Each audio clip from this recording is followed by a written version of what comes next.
စာကိုတူတကွခုမှယူကြရအောင်ကျွန်တော်ဒီနေ့ဖတ်ရှုမဲ့ကျမ်းစာကတော့ကပ္ပဦးကျမ်းအခန်းကြီး3ပြီးဆုံးတဲ့အထိကျွန်တော်နဲ့အတူခုမှယူကြရအောင်မွေဒီထောင်ရအရှင်ဖျားသခင်ဖန်ဆင်းတော်မူသောမြေတိရစ္ဆာန်တကားတို့ထက်လိမ္မာသည်ဖြစ်၍မိမအား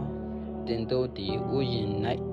ရှိသမျှသောအပင်တို့၏အတီးကိုမစားရဟုဧကန်စစ်ဖျားသခင်မိန့်တော်မူတလောဟုမေး၏မိမကလည်းငါတို့သည်ဥယျာဉ်၌ရှိသောအပင်တို့၏အတီးကိုစားရသောအခွင့်ရှိ၏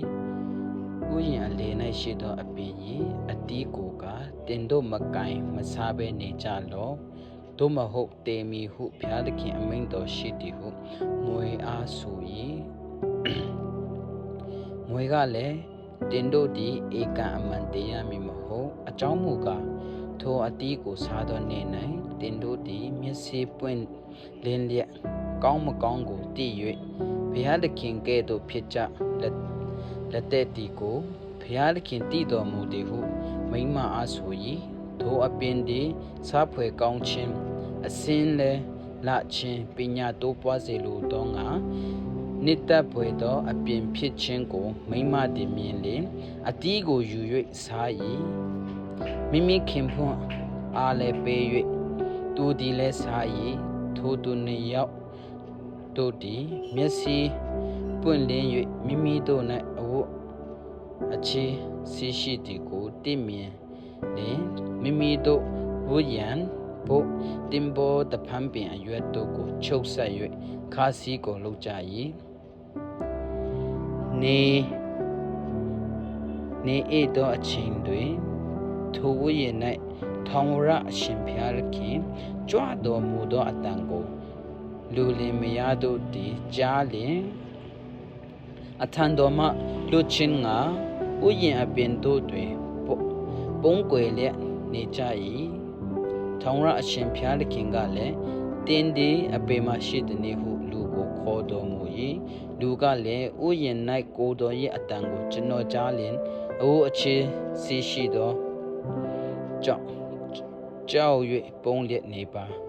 ဒီဟုလျှောက်လေ၏ဖျားခင်ကလည်းတင်းနှင့်အိုအခြေစီရှိသည်ကိုတင်အားအဖေတို့ပြောသည်မစားရဟုငါပညတ်သောအပင်၏အတီးကိုစားပြီးလောဟုမေးတော်မူ၏လူကလည်းကျွန်တော်၌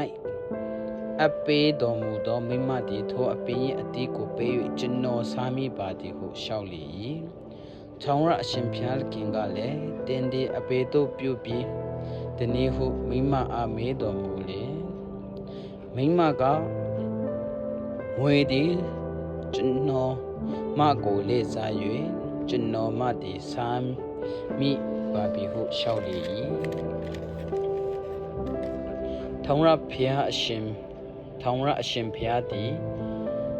မွေကိုခေါ်၍တင်းသည်ရေမှုကိုပြုသောကြောင့်တားရင်တားရဲ့အပေါင်းတို့ထက်ကျင့်ချင်းကိုခံရ၏တင်းသည်ဝမ်းဖြစ်သွား၍မြေမုံကိုတစ်သက်လုံးစားရမည်တင်းနှင့်မိမကို၎င်းတင်း၏အမျိုးအနွယ်နှင့်မိမ၏အမျိုးအနွယ်ကို၎င်းငါသည်ရန်ညှိုးဖွဲ့စေမည်သူသည်တင်း၏ကောင်းကိုကြိတ်လိမ့်မည်တင်းသည်သူ၏ဖနှောက်ကိုကြိတ်လိမ့်မည်ဟုမိန့်တော်မူ၏မိမကိုလည်းတင်း၌ကိုဝင်ဆောင်ခြင်းဝေဒနာကိုငါအလွန်များပြားစေမည်ပင်ပန်းစွာဝေဒနာကိုခံ၍တားပွားရမည်ကိုခင်ပွန်း၏အလိုတို့လိုက်၍သူ၏အုပ်ဆိုးခြင်းကိုလည်းခံရမည်ဟုမိန့်တော်မူ၏ယောက်ျားကိုလည်းထိုအပြင်း၏အတီးကိုမစားရဟုငါပညတ်တော်လဲတင်းဒီမယား၏စကားကိုနားထောင်၍စားမိသောကြောင့်မြေသည်တင်း၏အတွက်ကျင့်ချင်းကိုခံလျက်ရှိ၏မြေ၏အတီးကိုတသက်ပတ်လုံးပင်ပန်းစွာစားရမည်စူးပင်အမျိုးမျိုးတို့ကိုလည်းတင်းအပိုးမြေပေါက်စေမည်လေ၌ဖြစ်သောဟင်းတီဟင်းရွက်တို့ကိုတင်စားရမည်တင်ထွက်ရမြေတို့မပြန်မီတိုင်အောင်တင်ရဲ့မျက်နာမှချွေးထွက်လျက်အစာကိုစားရမည်အကြောင်းမူကားတင်ဒီမြေမှုဖြစ်၍မြေမှုတို့ပြန်ရမည်ဟု မိန့်တော်မူ၏ထိုအခါလူသည်မိမိမယားကိုဧဝအမည်ဖြင့်မေ့လေ၏အကြောင်းမူသည်သူသည်အသက်ရှင်သောသူအပေါင်းတို့၏အမည်ဖြစ်သည်ဖျားထောင်ရအရှင်ဖျားသခင်တည်လည်းလူလီမယားဖို့တားရည်ဖြင့်တရေဖြင့်ဝတ်လုံကိုလှုပ်၍ဝတ်ချုံစေတော်မူ၏ထောင်ရအရှင်ဖျားသခင်ကလည်းလူသည်ငါတို့တွင်တပါးပါးကဲ့သို့ဖြစ်၍ကောင်းမကောင်းကိုတည်တတ်၏ယခုမှသူသည်ထောင်ရအသက်ကိုရခြင်းငါလက်ကိုဆန့်လျက်အသက်ပင်၏အတီးကိုယူ၍မစားသင့်ဟုမိန့်တော်မူ၍လူသည်မိမိထွက်သောမြေ၌လုံရမည်အကြောင်းထောင်ရအရှင်ဖျားသခင်သည်အေဒီဥယျာဉ်ထဲကလွတ်လိုက်တော်မူ၏ထိုတို့လူကိုနင်းထုတ်ပြီးလျှင်အသက်ပင်လန်းကိုဆောင်းရှောက်စေခြင်းကမိဆက်လက်နက်နှင့်တကွခေရုပင်တို့ကိုဥယျာဉ်ရှိပတ်၌ထားတော်မူ၏။ကျမ်းစာသူအရောက်စီတန်ကိုဘုရားရှင်ကောင်းချီးပေးပါစေ။